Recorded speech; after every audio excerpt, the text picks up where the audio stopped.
How to fix OneXBet login not working.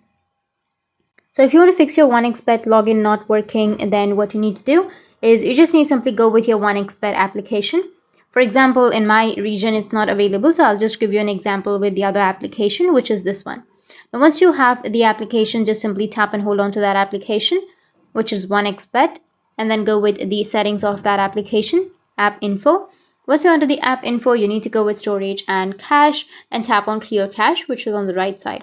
Now, once you clear your cache, your problem might be fixed, but if that doesn't fix your problem, you need to go and uninstall the application and again install it. Just tap on uninstall. And once you uninstall the application, you just need to simply go with your Play Store and go with search and search for OneXBet.